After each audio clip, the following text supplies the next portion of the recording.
Muy buenos días, amada Iglesia Hispana Antioquía. Bienvenidos al devocional de hoy. Hoy es el día jueves 23 de septiembre. Vamos a ver las palabras en 1 Timoteo capítulo 2, versículos 1 al 15.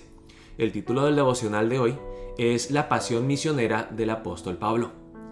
Algunos se preguntarán por qué ese título, si los subtítulos en el pasaje de hoy hablan sobre el tema de la oración y la sumisión de las mujeres. Tenemos que ver el contexto general y vimos en el devocional de ayer y el día de anteayer que la preocupación del apóstol Pablo al escribirle esta carta a Timoteo es que él predique el evangelio. Así empieza la palabra en 1 Timoteo capítulo 1 y luego el apóstol Pablo en el pasaje de ayer dio un testimonio personal de cómo ese evangelio de Jesucristo lo ha transformado a él. Y las órdenes que él da en el pasaje de hoy tienen como punto principal la meta de la evangelización. La meta del apóstol Pablo es que se predique el glorioso evangelio. Y es por eso que debemos de orar. Es por eso, para dar buen testimonio de Cristo, que debemos de mantener orden dentro de la iglesia.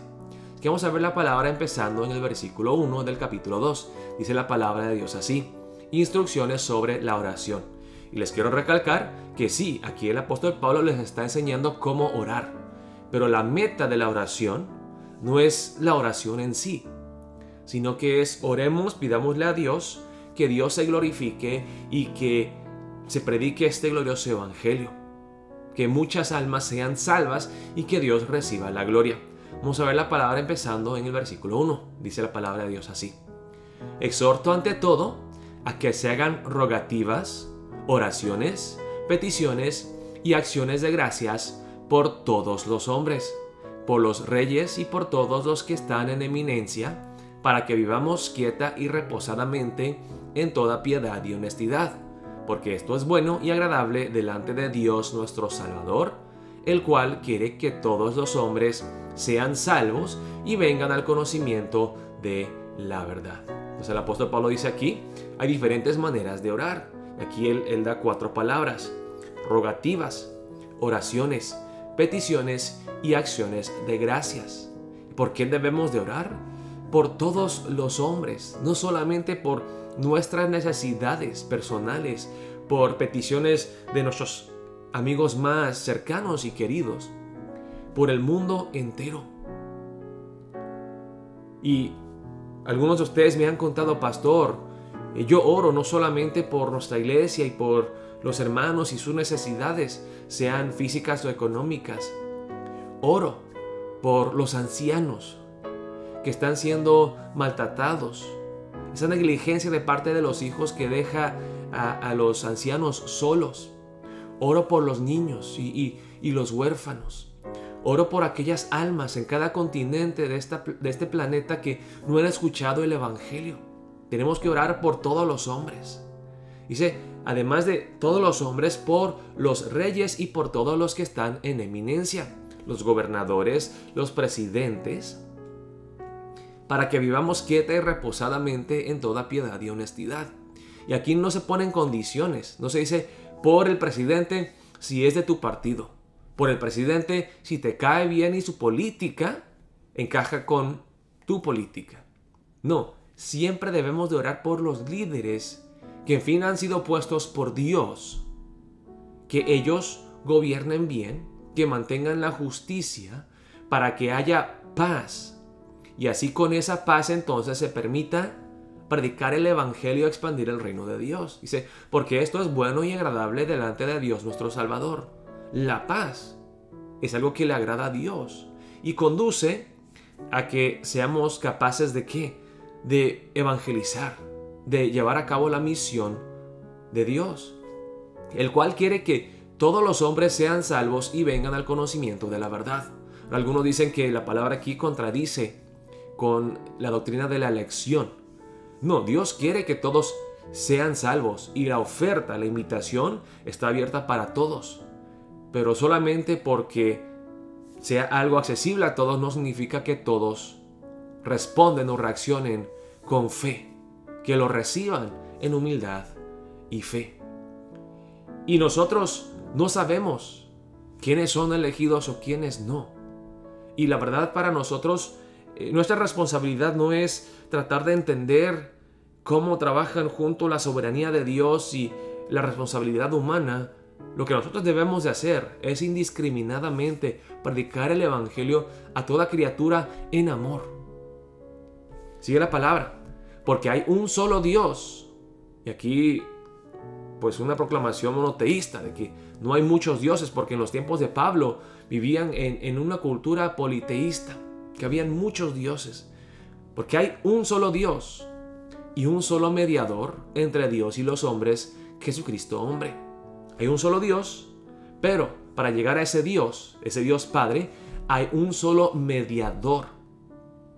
Alguien que puede alcanzar hasta el cielo y descendió hasta la tierra, y es ese puente, esa vía, como dice Jesucristo: yo soy el camino, la verdad y la vida. El único que nos puede, que toca la tierra y alcanza hasta el cielo y nos da acceso al Padre.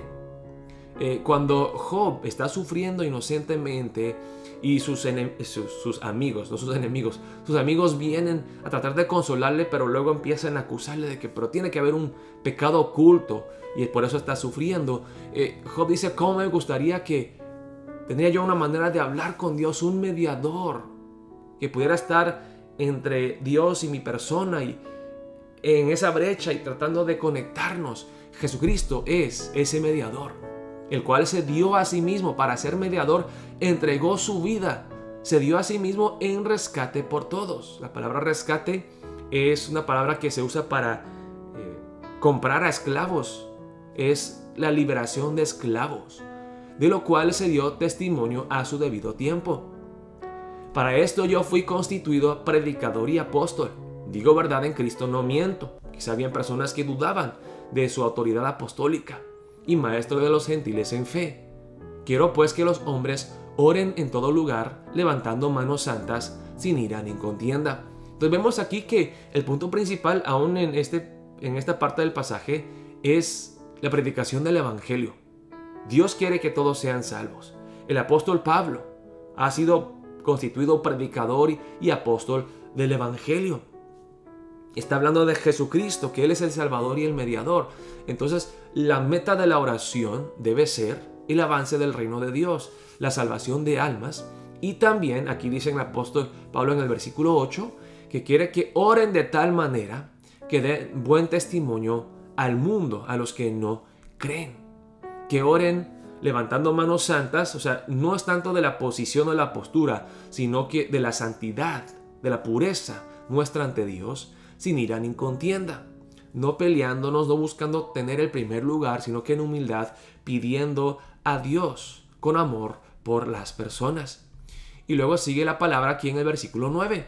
Y algunos creen que pues el punto principal de esta parte es pues la sumisión y la humillación de las mujeres. Pero veremos que no es así, y que el apóstol Pablo no está siendo machista aquí. La Biblia ya nos ha enseñado desde el libro de Génesis que ambos, hombre y mujer, fueron creados a la imagen de Dios y por eso son iguales en dignidad.